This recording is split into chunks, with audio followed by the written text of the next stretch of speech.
Hi, I'm Brittney Ashley, your host of Breaking Norms, Building Dreams, your guide through this transformative journey in both business and life. This is your place crafted for dreamers, doers, or anyone who has been told they can't. Get ready as we challenge those narratives together. You're tuning in live to the United Public Radio Network, airing on 105.3 and 107.7 FM in New Orleans. We are streaming on all the popular platforms every Monday at 3 p.m. Eastern Standard Time. Join me for a candid and thought-provoking conversation celebrating your unique journey because you are worth it. Hello, good morning, or actually good afternoon. Can't remember what day we're on. It's a Monday, everybody. It's been a crazy Monday.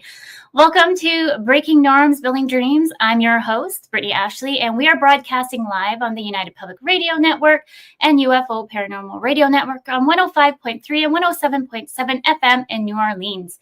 Get ready to escape the routines and join us for the next hour as we break norms and build dreams.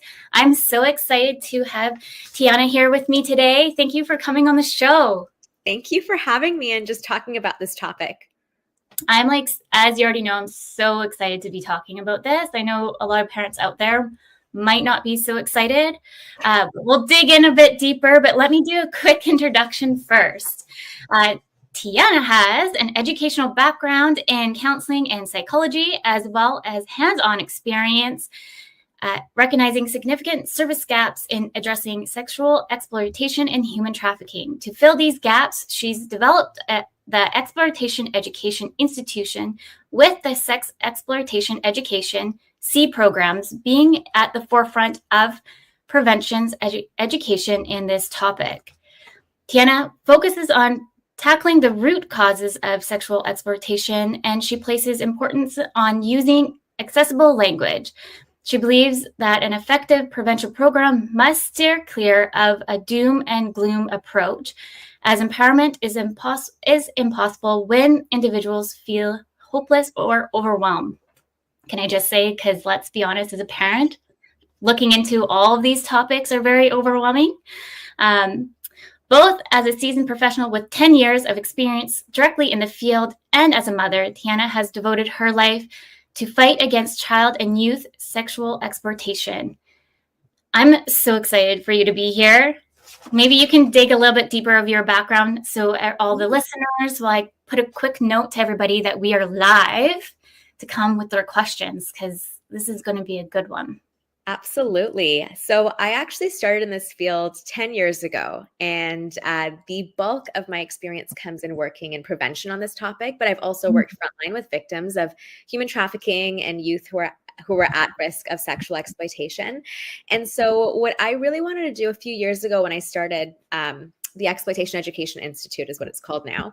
But a few years ago, my hope was, looking at kind of the gaps that exist right now in prevention and even in awareness. It feels like when people hear the term human trafficking, because it sounds so complex, we don't really understand what it means, and we don't have conversations around it. And even the prevention initiatives are just a little bit too high level to be accessible to the general public.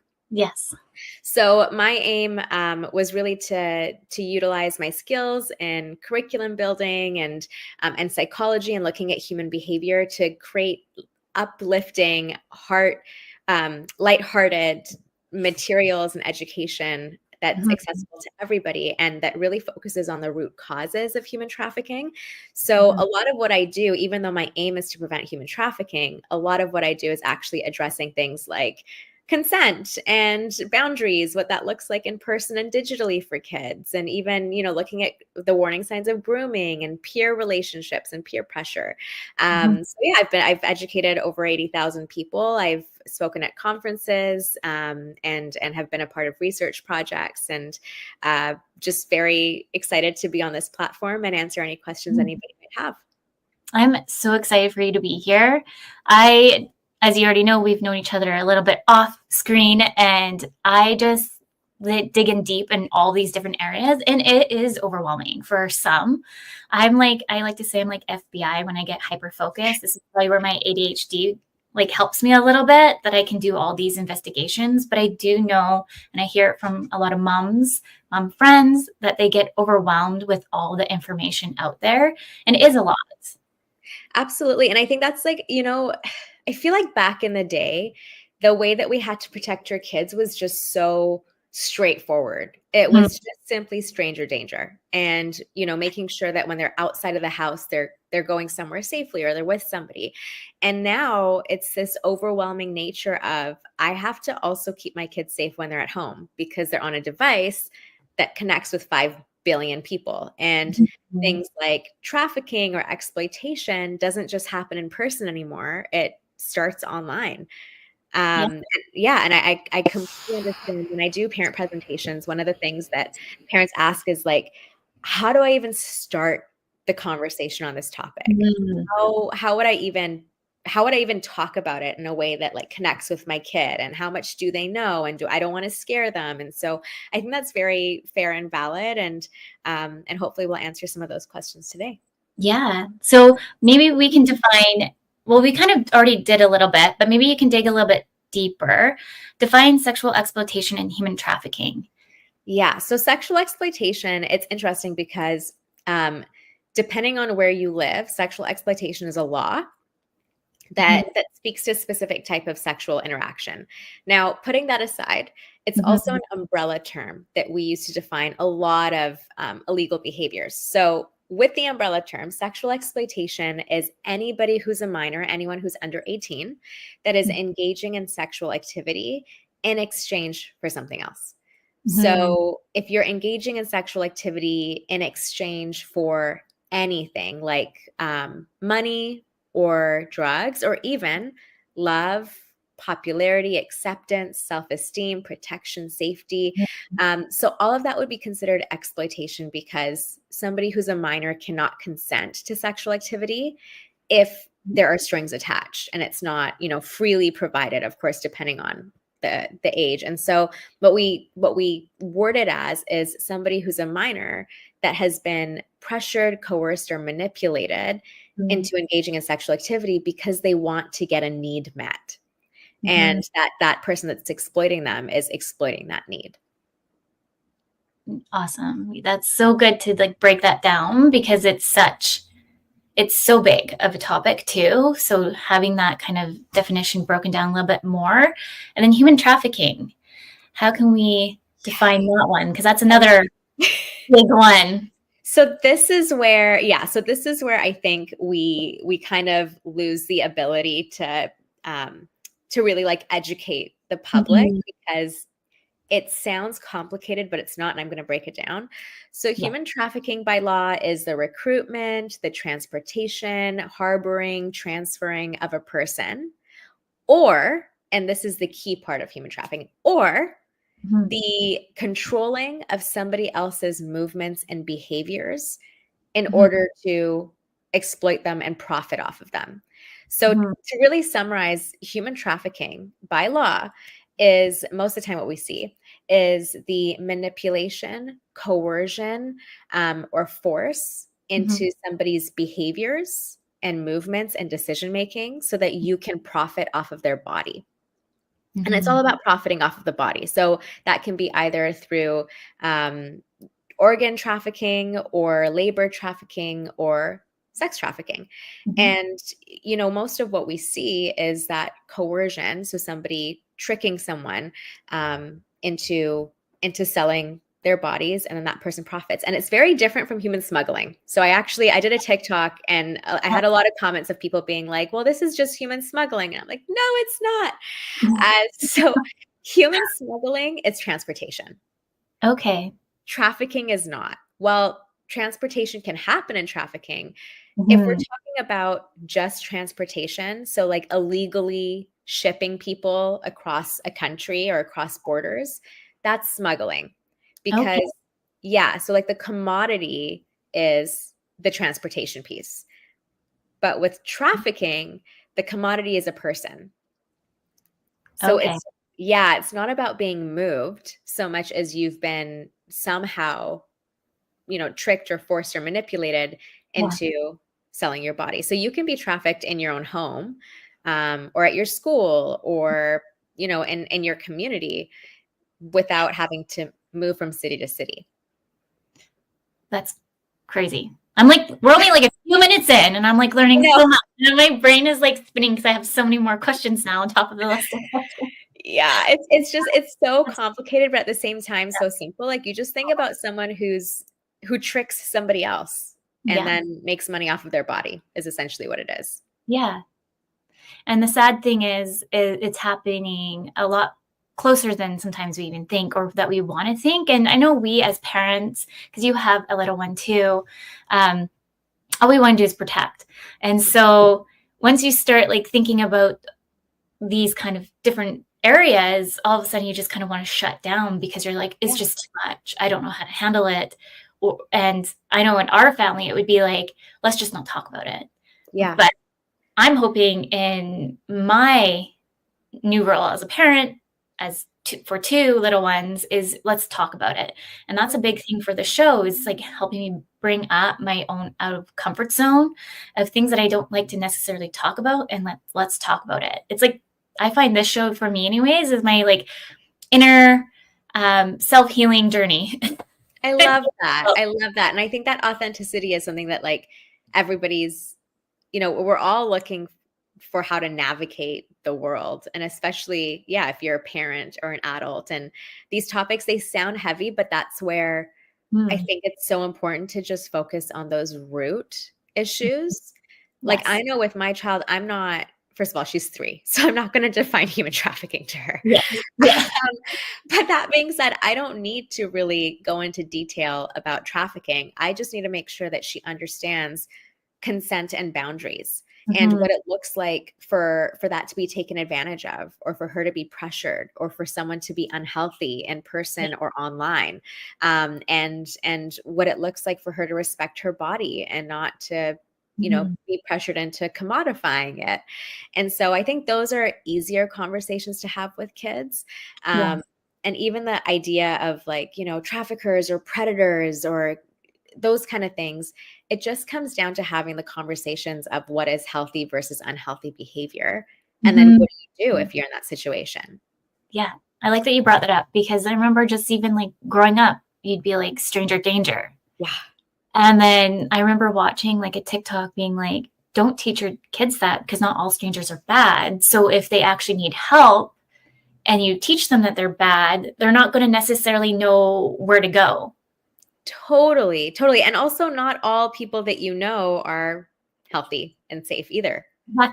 Exactly. So yeah, it's about like those conversations and what that looks like. And even like with trafficking, again, like we think of, oh, it's somebody international that gets kidnapped, and like oh my gosh, the TikTok videos with the zip ties. And like, I was at Target and then I came out and there were zip ties on my car. And I'm like, it's so sensationalist. And most of the time that's not actually trafficking. It could be a kidnapping ploy. It could be an assault ploy, but it's not trafficking. And so, like, just some ideas for the viewers or the listeners to think about is, like, digital human trafficking can look like your child, somebody reaching out to your child and saying, hey, send me a photo of yourself partially nude, and I'll give you money for it. And that's trafficking. That's it. Easy. Yeah. I just saw Brandon's comment here. So many people and loved ones even force hugs on children thinking they're giving love, but this just breaks the kids' boundaries sometimes. Yes. I love that comment. And that's something that I really emphasize to parents. Like, we want to raise our kids to be respectful and polite. Absolutely. And we have, different cultures have different cultural norms. Some people like do kisses on the cheek and some people do hugs. And that's so important. But at the same time, yeah, we don't want to raise our kids into adults that are people pleasing to the point that respecting somebody else or making sure we don't hurt somebody else's feelings is more important than our safety. Yes, exactly. And yeah, go ahead. Sorry.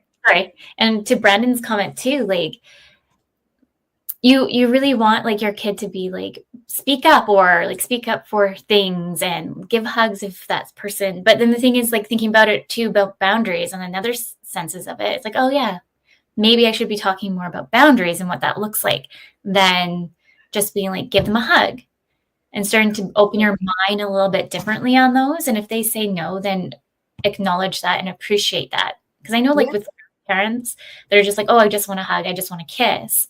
But if you don't see them a lot, maybe they just don't feel comfortable and they just don't understand that. So maybe it's having like a group conversation as a family as a whole. Totally. Yeah, absolutely. And I like what I like to do with my child is like, you know, she has to say hi, but she gets to choose how she says hi.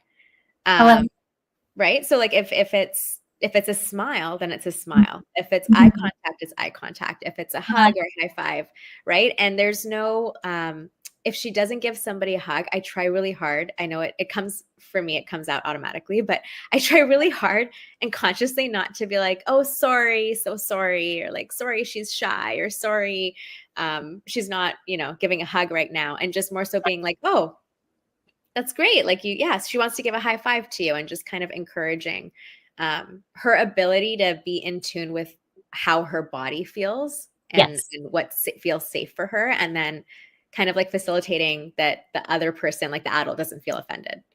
Yes. Yeah. I totally agree.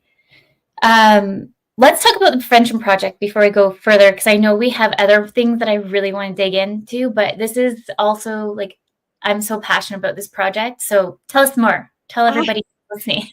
Okay. So genuinely, this is exciting. It's not just, I think it's exciting for everybody, not just for us. So what we've done, we thought, hey, there are so many topics that we need to talk about with our kids, from consent to boundaries to online safety to like the dynamics of the internet that makes us vulnerable, and information sharing and traffic, like all of those things, even things like sexting and image sharing, right?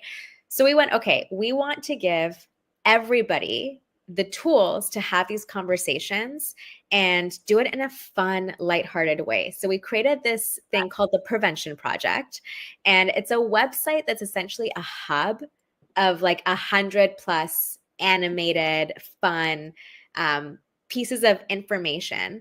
And so what you can do is anybody can go on it. It's for free. And you go and you choose your grade. So we've broken things down in an age appropriate manner from grade 3 all the way to grade 12. And you go on the platform, you choose the grade that you want, and whatever topic you're picking, whatever chapter you're picking, we convey the information in different formats and in different ways, in a way that like kids understand. Including these peer safety videos where we have, you know, kids that are giving tips to other kids that we would want to say. And it's the preventionproject.ca. And it launched today. So Yay, I'm so excited. I'm so excited because like we're just planning just before all this. Just as a parent, it's just so much information. So even like grade 3, so that's usually, I don't even know sometimes how old my kids are, but age 8 or 9, right, is around grade 3. So just even bringing up those topics, or even thinking of like how to even bring it up. Like we have a really close friend across the street, and their kids around in those grades. And so like even knowing how to even bring up something like that and making sure that they understand it. So I'm so excited to have tools like this to help parents, aunts, uncles, whoever, just really accessible, because I think it's really needed. Because really at the end of the day, I find a lot of us sometimes use TikTok, which is good, don't get me wrong, but sometimes it could be misinformation, and or it's also giving you information that you might not how to articulate to a smaller kid and or older. Like I'm still like, I'm scared for age 16, but same. But that's another level. But even just like making sure that they understand, like I remember like we were just talking about stranger danger, and I remember like when I first started as a parent, I was like stranger danger, and then I started doing more research on it, and I was like, oh, well, maybe I should think of a different way of approaching it and state more or less what was I going to say? State more or less that not all strangers will be asking a kid for help. Yeah. Is what we should start maybe you can touch more on that while I just add Yeah. this here. I Yeah. love that. And I think what you touched upon, Brittney, is what we want to do is instead of like we think of the topic, but then we have to narrow down exactly what are we trying to say and be very specific about it. So instead of stranger danger, it is the, somebody who's a safe adult won't randomly come to you and ask you for help. And we do that with online too. So like we tell kids what is normal and what's not online. It's not normal for someone to reach out to you online and offer you money. It's just not. It's not normal for if you're playing Roblox and somebody reaches out and is like, hey, I'll give you some free Robux, tokens or whatever.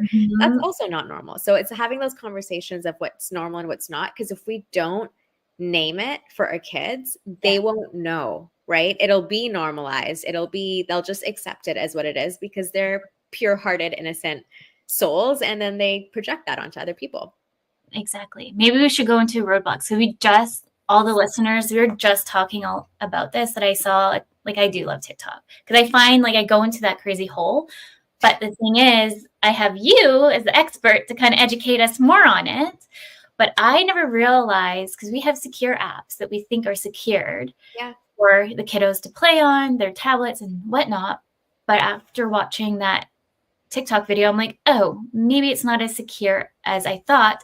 And the number one thing that they brought up was roadblocks. And I was like, oh, interesting. Because I do know a few little ones constantly play that and are addicted to it. So maybe you can touch more on that. Yeah. So here's the thing is that there will be child-made games that in itself, like they are in themselves child-friendly and innocent. However, the second it's something that connects online, it gives access to 5 billion people. It just does. And, we know I don't like to do this fear-mongering thing, but just to like emphasize the point, at any second, there's 750,000 predatory people online looking to connect with kids. And that's a big number. And so when you have even something as innocent as Roblox is an innocent platform and it's made for kids, but it's absolutely wherever kids are going to be, that's where predatory people are going to go. And it is actually being used in pretty unsafe ways. So yeah, if your kid has Roblox and you're going, okay, well, I've made the chat function so that they can only talk to the friends that they play these games with. What we're seeing is that on some other platform, somebody will connect with them and ask them to add them as a friend on Roblox. Or they're on Roblox and they get that request. And then so they will be using the term, I'm playing with my friends, because that's the language that we use when we're online. And what these predatory people are doing, one of them, especially on platforms like Roblox or Minecraft or Fortnite or even Discord, is they're doing something called group grooming. So what that looks like is you'll have a number of predatory adults who will come on these games and start to have sexual conversations or make sexual conversations or even have the characters in the game engage in sexual activity. And the whole point is to normalize that for the kids so that they then have their guards down and they start to cross their boundaries. And so that's actually called there's certain games that are made on Roblox called condo games. And that's where these predatory people, they create these games where the avatars essentially are just being inappropriate with each other. And it's just a way to groom and lure kids in. So if you have a kid that's playing those games, make sure that they're secure, but also constantly be checking in on, hey, like, who are you playing these games with? Have you made any new friends on these platforms? Has anybody reached out to you? And, and talking about like, if something happens that makes you feel uncomfortable or you feel is inappropriate, come tell me so I can explain to you what you saw. Thank you for like opening our eyes a bit more on that topic, because like we have tablets and we think that they're all secure because they're the tablets that you can get off of like Amazon.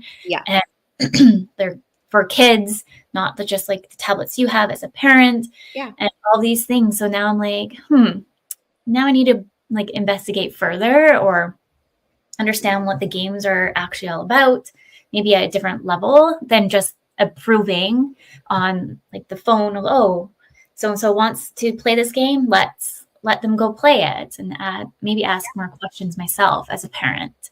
Truly. Yeah. And like even discuss, like look into the platform and like watch Mhm. your kid play it or interact with it so you understand.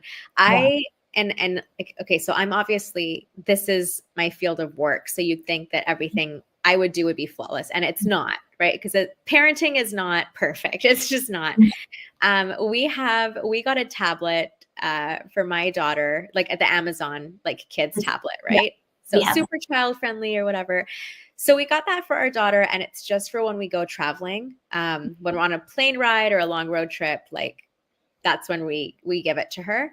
And I went through and I downloaded the games that I found safe. I actually played the games myself before downloading them, and then I went and I turned the Wi-Fi off to make Yeah. sure that she can't download anything else. And it was interesting because we were in the car driving, and she's only using it when I'm around. But even then, I turned over and she had just magically turned on, like she just found a way to turn on the Wi-Fi and connect, and she had downloaded games. And I was like, what? Like, what has happened? And it's just, like we have to be actively monitoring. And like, even if something is child friendly, it's not 100% safety proof. And we Yeah. just have to know that. Yeah, those are very good points. I always joke that my son's like the mastermind of technology. Like he turned on the TV and his own show the other day, and we haven't taught him how to do that. And he's only turning 3. I'm like, what is going on? I'm like, we both taught our daughter that, and then somehow you picked up on it. No, kids are, and it's funny because I'll have parents that'll come up after a parent presentation and like proudly say like, oh, my kid's not allowed on Snapchat. And I'm like, oh, like that's great. But so many kids have burner phones. Like so many kids, they go, your kid can go to school, go on the Wi-Fi, download the app, play with it, delete it, come home, and you would never know. And like the parents are just like so shocked, right? And it's like, again, it's the conversations. You have to, the only way to keep your kids safe and kids and youth safe is conversations. Mm-hmm. No, it's true. Brandon just said they make those tablets more user-friendly, intuitive for kids than adults, I swear. So true. That is so true. The struggle is real. Yeah. So true. I feel like even our generation, like millennials to Gen Z, I feel like there's such a difference in their ability to navigate tech. Right? I was even thinking like putting my kids in like there's a Code Ninja program here. And I was like, oh, gonna get them in Code Ninja classes and get them in coding just to have like that extra like idea of what that is. Because let's be honest, our world is so tech savvy as it is. We're only evolving further that way. So what else can we help, like kind of educate them a bit more on? Not just this stuff, but the other realms of it too. That's so true. Yeah. So with roadblocks, is there any other apps that you know off the top of your mind, no pressure, that parents should kind of be aware of? I know there could be like a long list, but popular ones, because Roadblocks was the one that jumped out at me last night, because I know very close friends of friends, like let them all play it. And I was like, what is this thing? And they're obsessed with it. And to me, it doesn't look great, but and again, like it's super innocent. The game itself is super innocent, but the police actually, they came out, like law enforcement came out with like the top 4 platforms that are like at risk for kids when it comes to gaming. Discord, Fortnite, Roblox, Minecraft. That's crazy. It's crazy.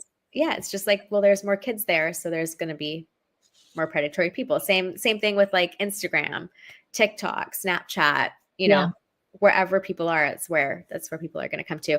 There's one platform, it's not for children, it's for teens, but it is alarming. So this, I think it was last week or 2 weeks ago, Cyber Tip, which is like the national tip line for this kind of stuff. Cyber Tip releases that there's this new friend app for teens. Yes. Have you heard of it? Yeah, actually, I can't remember the name of it. Wiz? I think so. There's 2.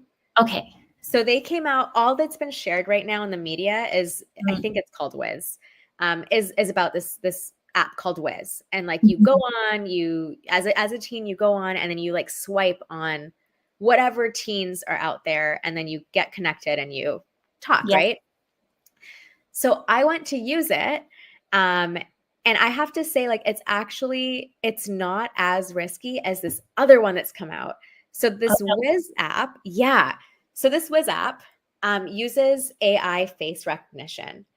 So you say the age you are, and then it actually assesses if you look like an adult, it knows. So you Oh, have to, yeah, so you have to like take a live photo in the moment, yeah. and then it'll assess your face and essentially be like, you're not 15. Um, and then it kicks you out, it blocks you out. You can't make any other profiles. Now, there's this other app called Mhm. Peekaboo. Have Oh, you heard of that one? no, I haven't, but that's a very interesting name. I know, right? So Peekaboo, incredibly alarming. You essentially, and I have it on my phone right now. I just went and I made a profile in 2 seconds, and I lied and I said that I was 14.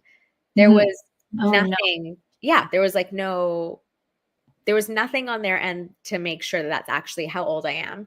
Yeah. Um, and then immediately I'm taken to like this kind of like Tinder essentially, or Hinge Okay. or Bumble or whatever, these dating apps where you Yeah. get all these different teens who've taken selfies of themselves in their bedrooms and just like Yeah. looking, like so they would look so vulnerable to somebody that's wanting to prey on that.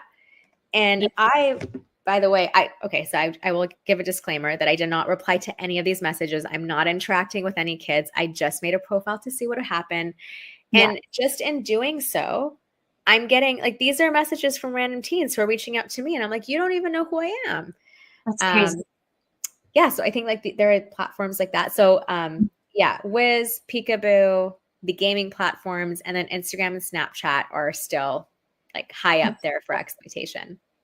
That's so good to know. We're already like 30 minutes in. So let Yes. me state this. For those just tuning in, you're listening to Breaking Norms, Building Dreams. We are live on United Public Radio Network and UFO Paranormal Radio Network, 105.3 and 107.7 FM in New Orleans. On that note, because I had so many questions while you were going through all that, what direction do I go? We don't actually let the kids on, obviously, social media because they're too young, but we don't put their pictures on social media Yeah. as well. And the crazy thing with TikTok and all these things is that a lot of people think that they will actually have like their TikTok account for their kids, but they're Yeah. watching for it to be safe. And it makes me think like originally, actually, before we had kids, I would be like Facebook, Instagram crazy of posting like everything of my life history. Yeah. I was one of those people. So, like, no judgment, but Yeah. it's just, when we had our first kiddo, my husband's like, look, you need to take a step back because of X, Y, and Z. And I was like, Yeah. oh, I never really thought of that. Thank you for that. And so, just for anyone listening, like just having your kids up on social media, it's your own parental right to say yes or no. But for how crazy it is out there, just to kind of think about it a little bit more, like we had an old daycare center to post like all the information of the kids who were graduating. And I was like horrified because it had the picture, Oh, told them who the brother, sister, whichever, what school they're going to. I was like, do you know we literally have human traffickers too, just yeah. down the road? Why are we okaying all of this? It Yeah. just mind boggling. I don't know. What are your thoughts with that? Yeah. It's definitely something that's even more on my radar now with AI. Um, but you're so right. I think there's things that we don't think about. Like, when parents post the like picture of kids that going back to school. Yes. Yep. So I have some friends on my social media and they'll do those posts and their profile is public. And then you have your kid, you have their name, their age, and then you have the school they're going to, their favorite hobbies, the food they love most, like all these things that literally give somebody a whole like Dialogue. picture. Yeah. Yeah, exactly. Of like exactly what they need to say and where they need to go. And I think it's something that's really interesting where as parents, we are talking to our kids about privacy and information sharing, but Mhm. then inadvertently we will end up actually sharing more information about them Mhm. than anybody else. And sometimes these predatory people, and this is so gross, but um, on TikTok, most of them are following the parent influencers, Mhm. not the kids, because the kids are actually not sharing as much as the parents are about them. And, that's one of those things that we're seeing right now is like the parent influencers who share everything about Yeah. their children. And you see like the number of, saved videos on those on what's posted. And I think even now, so like for me, I had like all of my personal social medias, except for my TikTok, they're private. And Mhm. that's where I share like photos and stuff of my kids, knowing that it's just my close friends and family on there. But I used to have like my kid as my profile picture. Mhm. And then now you have AI and the ability to make deep fakes. And it's like you just posting 2 photos or even 1 photo of your kid and somebody saving that Mhm. easily can go on like a free platform AI thing that will turn that photo into whatever. Um, That's crazy. I never yeah. even thought of it that way, to be honest. That's crazy. And on that note too about yes, I do watch a lot of TikTok, I'll admit it. Same. Um, I was just watching too on that note. Maybe it was the same person that was talking about roadblocks, but making accounts for their kids too. If you look at how many people are following them, a good chunk of it are usually older males, Yeah. and who also save the bathing suits suits of the kid, which is just too like just crazy to even think about. And so putting those pictures on, like I'm so mindful now, and I actually like I don't share. We actually use a program that I looked into, and it says it's safe. We put everything over there, and we only share it to family members that I've manually added in and approved, and they get a password to get in as well to this app. Oh my gosh. You're Um, awesome. I had to find my my let go piece because I did really share on social media a lot, and so I was like, what will I use that's a little bit more safer that I'm still Yeah. way able to share? Because obviously you're so proud of your kiddos and their different Yeah. milestones and different achievements that you want to share with your family and friends. And so Totally. I found this program. I can't remember the name of it. I think Tiny Beans or something like that. I'll have to double check. And for me, that was my place to kind of like, okay, let go of the posting on social media a little bit. Like it took me a lot. I'm Yeah. not going to I know. It's so, and I love what you said. It's so true. We're so proud of our kids. lie. So proud. And like they're so cute and they're so amazing. And we have all this love and then this like platform to express that through. And it's really tough to take a step back and think about all the all the ways that somebody could potentially like use that against you. And obviously, I mean, there's a spectrum of being safe, but it's about like what information about your kid are you sending out there and what kind of images and Yeah. yeah, all the things. I think I told you before, like, because I'm just like hyper focused on this kind of stuff. That we have, like I just mentioned, the human traffickers that they have 2 different houses here in the Victoria area. I That's so think scary. renting at least, and there are prime locations of the school districts and where the buses pick up and drop off kiddos. And Yeah. I think that's probably why I really always wanted to pick up and drop off my kids because I know exactly where they are.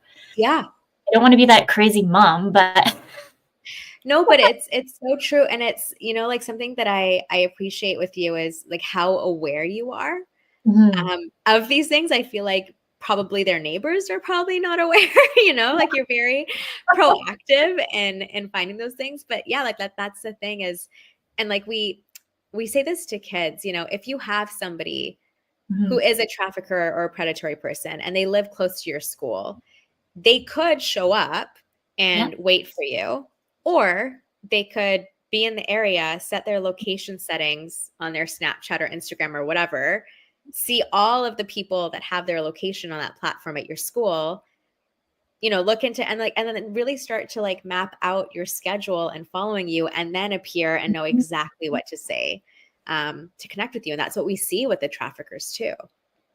Which, like, we don't want to scare anybody, but it's true though. Like, it's good to know, like, my husband thinks I'm crazy, but like, I know the make and model of the cars that they drive.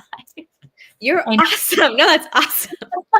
Like, I was driving the other day and I know that I drove past one of them. Wow. So I saw the vehicle and I looked at them driving. I'm like, yes, that's you. And we've also had I think it wasn't last year, but the year following, where a girl was getting in her vehicle. It was 5:00. It's still pretty light out. It was kind of darkish time because it's a little bit in the winter, and they tried to push her. I don't know if it was them specifically, but they tried to push her in the vehicle. They had somebody behind and somebody in the passenger seat. So it's to the scale of, like, if you're very aware of your surroundings and ask, like, if you know that somebody's following you, go somewhere into a safe place and ask to walk you to the vehicle. Yeah. To make sure safely. Absolutely. Yeah. And I think it's so important to think about the prevention tools, right? It's not about scaring our kids and talking about something that feels so out there for them. Cause I remember my parents would be like, oh, like somebody can kidnap you or whatever they would say. And I'm like, you just like, it's the news. It's not that common. Kids always think we're exaggerating, but yeah, it's those like safety pieces of, I want you to be aware of your surroundings, or, I want you to not talk to somebody who's hanging out outside your school, but isn't a student, those kind of things. Yeah. Yeah. Can you highlight any key programs that I know, because you offer key programs, you do speaking, consulting, like, maybe tell a bit more so any of the listeners listening thinking to invite you into the classroom, schools. Yeah. So we provide parent presentations where we kind of like talked through what the current trends are, and then really give practical strategies and tools and tips that are not overwhelming. We also have student presentations. One is called Cyber Safe from Exploitation, and the other one is called All About Consent, which is just exercising consent, even without like a sexual nature, just what consent is. And those they're gamified, they're interactive, it's fun, it's lighthearted, and they are approved by the government, and we can give them in person, we can give them virtually. So that education piece. And we have free resources on our website as well, and the Prevention Project. So yes. Is there anything that we should touch on the Prevention Project that maybe we've missed? Because I know we kind of segued in different areas. That's a good question. I would say if there's a topic that you're like, oh, like, how would I talk to my kid? How would I really convey why it's important for them to not share information? Or how would I convey to them what makes an unsafe person online and what red flags to look out for? Because you're probably listening to this and we're saying the scary things and you're going, well, then what do I do? If you go to thepreventionproject.ca, you can select the topic that you want with the age group that you want, and you'll have 4 or 5 different methods of conveying that information in like a fun, lighthearted way, with even like worksheets for the younger kids. So again, freely accessible and just a great thing to share. I love that. This might be segueing a little bit off, but not really. But what is your takes on sleepovers? Oh, yeah. It's so fun. Were you allowed to sleep over when you were a kid? Yes. Yep. Like, no question. Like, it was fine. It was fine. Yep. But the more I'm looking at it, and I was even telling my husband, like, I don't think we should do it anymore. Because in my brain was all fine about it. And the more I've been like looking, I was like, no, I don't know if I want this anymore. I'm like, but am I just going down a rabbit hole? But then I don't know, the more I've been researching, because I'm pretty hyper focused on this kind of stuff and want to educate myself a lot. Yeah. What are your intakes on that? So it's funny because I remember not being allowed to sleep over with particular friends. And irked me so much. It bothered me so much. And now I'm like, yes, I totally get it. Mhm. So I think that if you absolutely know the parents and and there's no odd gut feeling about it, you have a very close not you know of the parents or you've spoken to them and Yeah. they sound nice, but you have a genuine relationship Mhm. with the parents, and you've talked to your child about what is healthy and unhealthy behavior from an adult. Mhm. I mean, you know, if it's me, Mhm. I would allow sleepovers at our place, if kids want to sleep over. And then I would probably have only a very small handful of people that I genuinely know and trust that would be fine. But like otherwise, no, my kid's not going to be sleeping over Yeah. at, a friend's house, even if I speak to the parents, because there's a recent story actually that just came out. It's And I probably the don't one know if that you're thinking of, maybe. It's are just you one about down in, I can't remember exactly where, somewhere in the States. the Texas, maybe? sleepover, right? Yep. Where Yeah, the with dad, the dad. yeah. Yeah. Yeah. So I Yeah. love how you just Everyone's like, you just know.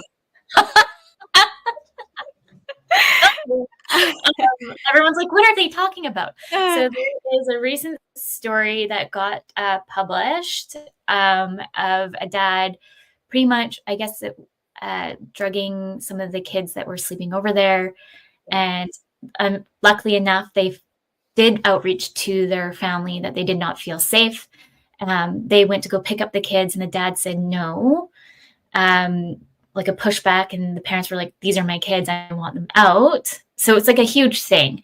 Um, but like that, like in my brain, when I now think of sleepovers, that's when like go down this crazy cycle. And obviously, I don't want to think very negatively about sleepovers, Yeah. and I want my kiddos to have that kind of that fun, that those, I don't want them to be like made fun of too, like going to a Yeah. place that has a sleepover and then I'm picking them up at like midnight or whichever. But the thing Yeah. is, like, it's just like, I like your point though, like really know the people Yeah. before okaying it, than just saying yes, you can go, I think is a good solution if you're feeling Totally. Yeah, yeah, and also, like, knowing your child, because if you have a kid that is a people pleaser, yeah. or you have a kid that is, that really seeks approval, right? So, Mhm. like, you know your kid best. So if you know that those are the qualities that your kid has, I think you wanna be even more cautious and aware, but what saved those kids is that they knew what to look out for and when to reach out to their parents. So Mhm. even if you are allowing the sleepover, making sure that your kid knows, like, if one of the parents is giving you special attention, Yeah. um, right? If they're commenting on your body or your appearance, if they're getting too close for comfort, if they're, et cetera, et cetera, et cetera, like this is the code word that Mhm. that we'll have, or just like give me a text. And yeah, so for them to know, again, what's appropriate and what's not, and who they can reach out to for help, and that you're there for them. Yeah. Yeah. Um, Sleepovers. I'm hoping that is not a topic anytime soon yet. I know. Oof, all the things that are to come. Um, with that, I was going to ask, can you share maybe any success stories or instances that you've known that you've partaken in, and somebody maybe watched the videos and they're like, oh, they gave you like a great testimonial, or you got to talk with them one-on-one? Yeah, it's funny because on when you work in prevention, you don't really get to see the impact that you have a lot of the times, but there's Yeah. been really amazing and validating experiences where I've posted videos talking about trafficking, Mhm. and I've gotten comments from people saying, "Oh my goodness, I didn't realize, but that had happened to me, and I didn't realize it until this video." Or even reaching out and saying, I think this is happening to me right now. Yeah. And we see that when we give presentations in school. So very recently, actually, I was in a school, and or our program was in a school, and after the presentation, there were a number of kids that went to the counselor as a result of hearing the information. They realized that something that they had been involved with online was not healthy and safe, and they felt they had the language at that point to be able to determine that what they experienced was not healthy. That's amazing. That's so good. You'll have to come to the island and do a few presentations. I think it's so needed over here, because I know you're in Vancouver. We didn't state that, but you're in Vancouver. I'm on the island, and everybody else listening is around the world. But but we do virtual. We actually, and we every year we do virtual presentations to one of your high schools. Oh, amazing. And I did a parent presentation actually last year on the island too. Oh, amazing.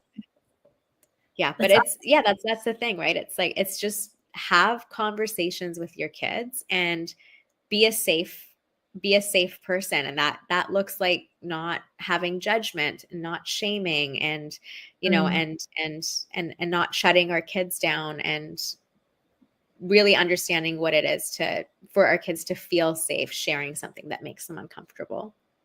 Yes, definitely. I was actually just watching, again, TikTok, about grooming, like knowing what grooming is. And that actually was kind of eye-opening for me as a parent. I don't know if you can shed, because I'm looking at the time, but maybe we can shed a little bit on that, what grooming might look like for someone who's never even seen it before. Absolutely. So grooming is the word we use to describe the trust building and relationship building process before somebody takes advantage of you for sexual reasons. So what grooming looks like is essentially in conversation with somebody, you'll start to see these red flags that they're grooming you into exploitation. So one of those being love bombing. And what we mean by love bombing is somebody who's immediately after being connected with you, they're immediately right away giving you, like, just showering you with compliments and you know, just really boosting your self-esteem above and beyond. So constant compliments, even complimenting your body, and even giving you pet names or calling you things that you just wouldn't call someone unless you really know them very well. So there's love bombing. Another sign of grooming is gifting. So if somebody is reaching out to kids and saying, hey, you know, I'd love to give you money for your photos, or I'd love to give you some gaming tokens because, you know, we're friends now. I'd love to give you some gaming tokens, or I'd love to buy something off of your Amazon wish list, or I'd love to Venmo you some money. So any kind of person offering gifts that individual cannot afford for themselves. And then we have the isolation piece. So in a grooming scenario, you have somebody that's trying to separate you emotionally or physically from adults that you trust. So that can look like talking down your parents, finding a way to say, oh, your parents are so strict, or why don't they trust you? Or, you know, you're really mature for your age. They should give you more freedom. Or even physically separating you, even digitally. So like telling you, hey, add me on this platform that is more secure. So maybe it's add me on Snapchat or add me on WhatsApp. So those are kind of the more main signs of grooming that we see, especially digitally. Yeah. Thank you for sharing that. I was watching a mom coming forward, like asking what their thoughts were about these gifts. So I guess gifts showed up randomly at her door, which was... I saw that video too. We're on the same algorithm. This is why we're friends. Yeah. Literally the same algorithm. But yeah, like, so the video is her asking, what are the thoughts of the listeners or friends, whichever, of like this gift, which was a case of sunglasses. And then pulled out the next piece was a MacBook Pro, which is a pretty penny.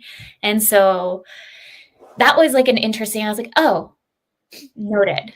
Like, I didn't even, like, I would have just probably been like, oh, free presents. But then the computer probably would have really had me off. Yeah. Yeah, no, absolutely. And yeah, I think that's what's interesting is like, yeah, if your kids all of a sudden getting things that you didn't buy them and they shouldn't be able to afford, Mhm. that's that yeah, you want to be asking like, where is that coming from? From who? Who's this friend? Mhm. Absolutely. Would you say, like, when you're asking the kids, because I believe this instance, he was 10 from the video. So Yeah. do you have any kind of tips on like asking kids that? Because they might get defensive and just shut down, and Yeah. then you can't really actually get any kind of answer to it. Absolutely. I think that we have to recognize the developmental stage that our Mhm. kids are at and that they're not adults. And so, even if something is scary or upsets us, the way that we ask questions, if we want our kids to feel safe telling us the truth, we Yeah. have to come across as safe adults. And that looks like not interrogating and not Mhm. believing that they had bad intentions or that they wanted to get in trouble or do something wrong, Yeah. and recognizing that they're a victim. If your kid is being groomed, they're a victim. They're not a part of the grooming, right? And so, yeah, having that conversation of, hey, I've noticed that you have this stuff. We didn't buy it for you. Where'd it come from? And um, and if they're not telling you, I think even laying out the you won't get in trouble, or I won't take your iPad away, or whatever Mhm. it is that they're scared of. Yeah. So they understand that, yeah, it's safe to share. Mhm. I love that. Thank you for sharing that. I think we'll just have to talk after too about all the different channels like watching. Yes. Well, I'm just looking at the time and being mindful of it. Before we jump off, looking ahead, are there any key future goals that you hope to achieve? Because the prevention project, to me, first off, is such a great one that you've already achieved and promoting. Is there any other ones that we should know about? Yeah. So we're going to be making a virtual online curriculum and courses for students. Yeah, which is very exciting. And yeah, we have some other projects in the work, and we'll be sharing them in the future. Yes. But So yeah, look out every for definitely more courses, more curriculum, and more. We're going to start creating an online parent resource as well. Love it. So everyone listening, please go follow. I have them in the banner here in the website, and the prevention project just released today. I'm so excited to go dig into it. I'm not even joking. I'm going to go read more about it here shortly because I'm watching the countdown. Um, Yes. well, thank you for coming on the show. And let me just, what is happening? I don't even know right now.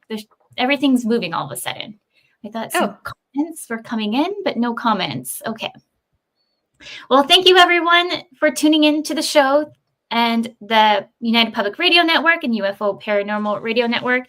Next week, please come join us live with Megan. We are navigating fashion and wellness and being yourself in who you are. So with that, I want to thank Tiana for coming in on the show and educating us. I'm so excited. Please come back because I know we absolutely. can talk about all the things and we'll just have to re-download all the different probably TikTok shows that we probably already watched together. Yes. With that, until next week, remember your journey is unique and you are worthless. Worth is unquestionable. Thank you everyone for joining me. Thank you. Thanks so much.